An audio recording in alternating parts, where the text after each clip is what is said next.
اعوذ باللہ من الشیطان الرجیم بسم اللہ الرحمن الرحیم السلام علیکم ورحمۃ اللہ وبرکاتہ۔ میرے پیارے بھائیوں اور بہنوں، آج میں آپ سب کے لیے ایک بہت ہی اہم موضوع کے اوپر بات کرنے جا رہا ہوں۔ وہ موضوع ہے سونے سے پہلے پڑھی جانے والی دعا۔ اگرچہ ہم میں سے بہت سے لوگ اس بات سے واقف ہیں کہ سونے سے پہلے کون سی دعا پڑھنی چاہیے، لیکن پھر بھی مجھے لگتا ہے کہ اس کے اوپر تفصیل سے بات کرنا بہت ضروری ہے۔ جیسا کہ ہم سب جانتے ہیں کہ رات کو سونے سے پہلے کچھ دعائیں پڑھنا انتہائی مستحب بھی ہیں اور سنت بھی ہے۔ ان دعاؤں میں سب سے عام ترین دعا ایک بہت ہی زبردست دعا ہے جو کہ آپ نے پڑھنی ہے، جو کہ سنت دعا ہے۔ وہ دعا یہ ہے کہ اللہم باسمک اموت و احیا۔ اس دعا کا مطلب یہ ہے کہ اے اللہ،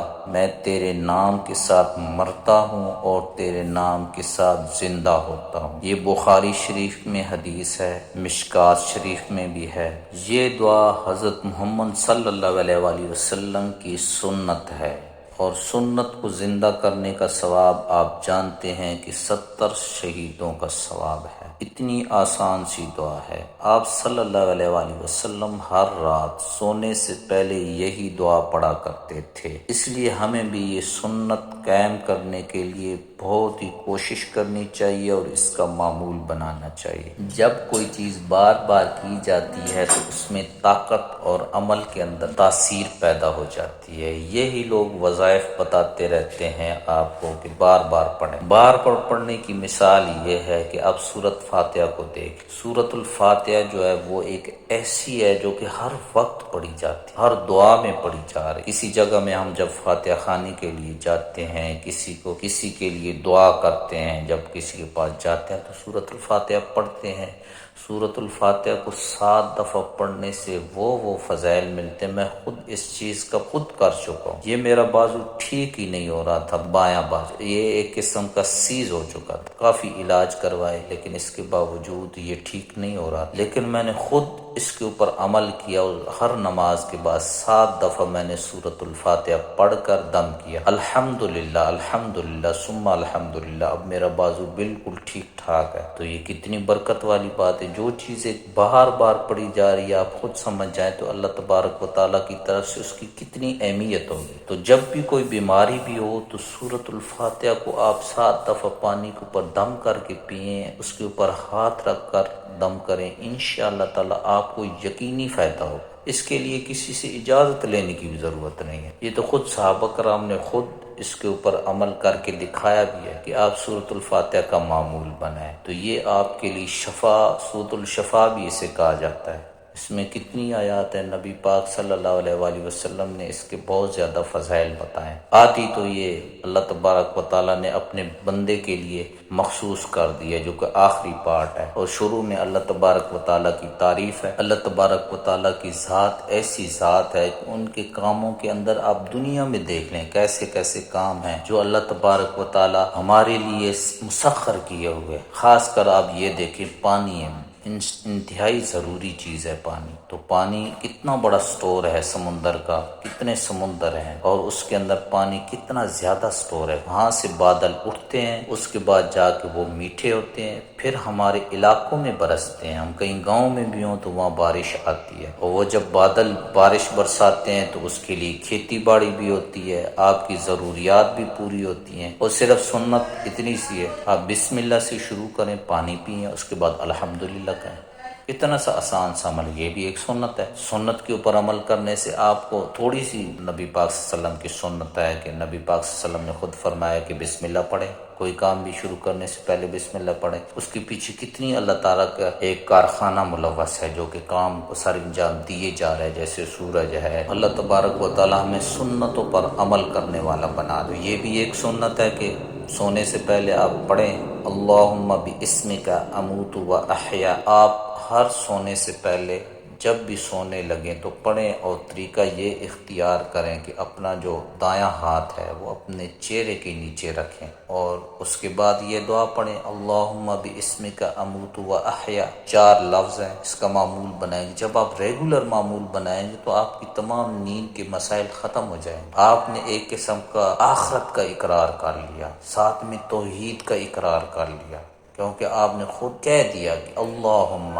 باسمک اموت و احیا، موت اور زندگی کا مالک اللہ تبارک و تعالی ہے۔ یہ دعا اللہ تعالیٰ سے اپنی زندگی اور موت کا اختیار دینے کا اظہار ہے کہ ہمیں یقین ہونا چاہیے کہ اللہ تبارک و تعالیٰ ہی ہماری زندگی اور موت کا مالک ہے۔ جب ہم اس دعا کے ساتھ سو جاتے ہیں تو اللہ تعالیٰ ہم ایمان اللہ تعالیٰ کے اوپر ہم اظہار کرتے ہیں، توحید کا اظہار کرتے ہیں، ایمان کا اظہار کرتے ہیں کہ ہم اللہ تعالیٰ پر بھروسہ رکھتے ہیں۔ اس دعا کے علاوہ بھی آپ کچھ ایسی دعائیں ہیں جن کا معمول بنائیں، جیسے آیت الکرسی کو پڑھنے کا معمول بنائیں، سورۃ الاخلاص، سورۃ الفلق اور سورۃ الناس کو 3 دفعہ پڑھیں جب سونے لگیں، اور بسم اللہ الرحمن الرحیم کو 21 مرتبہ پڑھیں۔ آپ کے گھر کی بھی حفاظت ہوگی، آپ کے مال کی بھی حفاظت ہوگی، اور انشاءاللہ تعالیٰ آپ بیماریوں سے بھی بچے رہیں۔ اور اس کے بعد یہ بھی ہے کہ آپ ہر نماز کے بعد 1 دفعہ آیت الکرسی کو ضرور پڑھیں۔ یہ بھی ایک حدیث ہے کہ آپ کو انشاءاللہ تعالیٰ اللہ تبارک و تعالیٰ آپ کو جنت میں لے جائیں گے۔ اور ایک اور آپ کو بات بتاتا چلوں کہ اذان کے بعد کی جو دعا ہے وہ حضور صلی اللہ علیہ وسلم کی شفاعت کے بارے میں، وہ لازمی پڑھیں، وہ آپ کے لیے جنت کا ٹکٹ ہے۔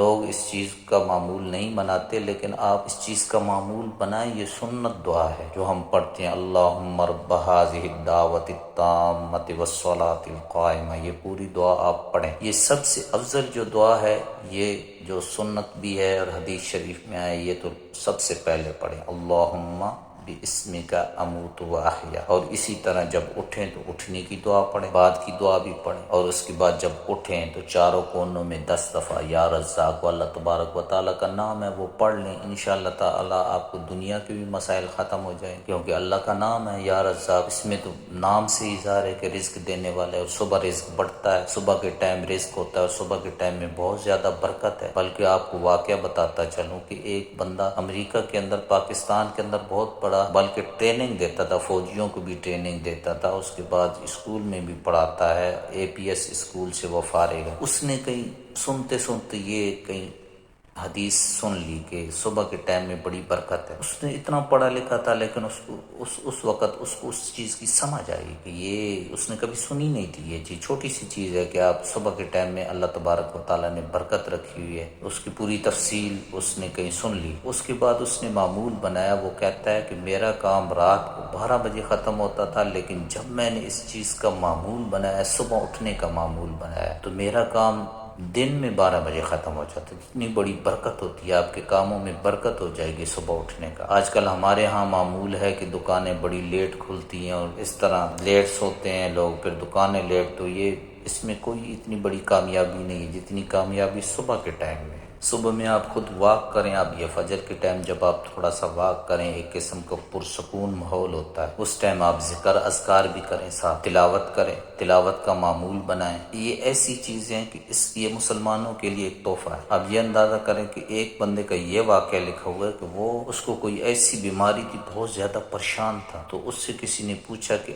آپ بہت زیادہ تلاوت کر رہے ہیں، تو آپ مجھے بتائیں کہ آپ کو کیا محسوس، اور بیمار تھے اس لیے ان سے پوچھا، بیماری کی حالت میں تھے۔ انہوں نے کہا کہ جیسے جیسے میں پڑھتا جاتا ہوں مجھے سکون ملتا جا رہا ہے، اور میری بیماری ختم ہوتی جا رہی ہے۔ تو یہ چیزیں جب آپ کے اندر صاف ہوگا، اصل تو بندے کے اندر سارا اندر ہے جو کچھ بھی ہے، باہر تو آپ کو تھوڑا بہت جیسے میک اپ ہوتا ہے اس طرح کی دنیا ہے، اندر کی دنیا، اندر کی چیز ٹھیک ہوگی تو آپ کو باہر ہر چیز صاف ستھری نظر آئے۔ آپ اپنے اندر محنت کریں، اپنے دل پر محنت کریں۔ آپ خود اندازہ کر لیں کہ دنیاوی لحاظ سے بھی اگر آپ کا گردہ ہی ہے وہ اگر ایک فیل ہو جاتا ہے تو باہر کیا چیز ہے جو اس کو ٹھیک کر لے گی؟ کچھ بھی نہیں ہو سکتا۔ میری آنکھوں کے سامنے کتنے لوگوں کے ڈائلسس ہوئے اور اس دنیا سے چلے گئے، کچھ عرصہ 6 مہینے، سال، بس یہ باہر کچھ بھی نہیں۔ باہر اتنے بڑے، اصل میں تو اللہ تبارک و تعالیٰ کی رحمت ہوگی تو ساری چیزیں دور ہوتی ہیں۔ اور خود ڈاکٹر یہ کہتے ہیں کہ آپ کے ڈائلسس خود بخود جو قدرتی طور پہ ہو رہے ہیں وہ ایک دن میں 45 دفعہ ہوتے ہیں، اور اگر ڈائلیسس کرا جائے تو وہ صرف ایک ہی دفعہ ہوں گے۔ تو کتنا بڑا سسٹم ہے جو اللہ تعالیٰ کا خود کار بن رہا ہے۔ اور اسی طرح جگر ہے ہمارا، اس کے اندر جو چیز ہے وہ اتنی بڑی مشینری ہے کہ ایک بندے نے یہ اندازہ لگایا کہ اتنا کوئی بڑا سا شہر ہو، اتنی بڑی فیکٹری لگا جائے تو وہ اتنا سسٹم بھی نہیں چلا سکتا جتنا قدرتی سسٹم جو جگر کا چل رہا ہے۔ ڈاکٹر حضرات بتاتے ہیں کہ جگر ایک ایسا جسم میں ایک حصہ ہے جو کہ آپ کے اندر جو بھی چیز ہوتی ہے جو آپ کھاتے ہیں، جو کاربوہائیڈریٹ ٹائپ چیز ہوتی ہے، اس کو اس میں گلوکوز میں کنورٹ کرتا ہے۔ تو یہ اللہ تعالیٰ کا نظام ہے۔ اللہ تعالیٰ کی چیزوں میں ہر چیز میں نشانی ہے، آپ دیکھ لیں خود۔ دوسری چیز سے آپ یہ اندازہ لگا لیں کہ اللہ تعالیٰ کی ایسی رحمت ہے کہ وہ بے نیاز ہے، ہر چیز دینے والا ہے۔ کچھ لوگ ہیں جو کوشش کرتے ہیں، ان کی شادیاں ہو جاتی ہیں، اتنی کوشش کرتے ہیں، سب کچھ کرتے ہیں، لیکن ان کی اہل اولاد نہیں ہوتی۔ یہ بھی اللہ تعالیٰ کی دین ہے۔ تمام چیزیں آپ کو اللہ تعالیٰ کے اوپر یقین اور پختگی پیدا کرنی چاہیے، اور جو نبی پاک صلی اللہ علیہ وآلہ وسلم نے سنتیں بتائی ہیں اس کے اوپر عمل کرنا چاہیے۔ آپ کی زندگی میں تبدیلی آ جائے۔ کوئی بھی آپ سنت کے اوپر عمل کر کے دیکھ لیں، انشاءاللہ تعالیٰ آپ کے راستے آسان ہو جائیں۔ اس ویڈیو کو زیادہ سے زیادہ شیئر کریں، چینل کو سبسکرائب کریں تاکہ لوگوں کو زیادہ سے زیادہ فائدہ ہو۔ جزاک اللہ۔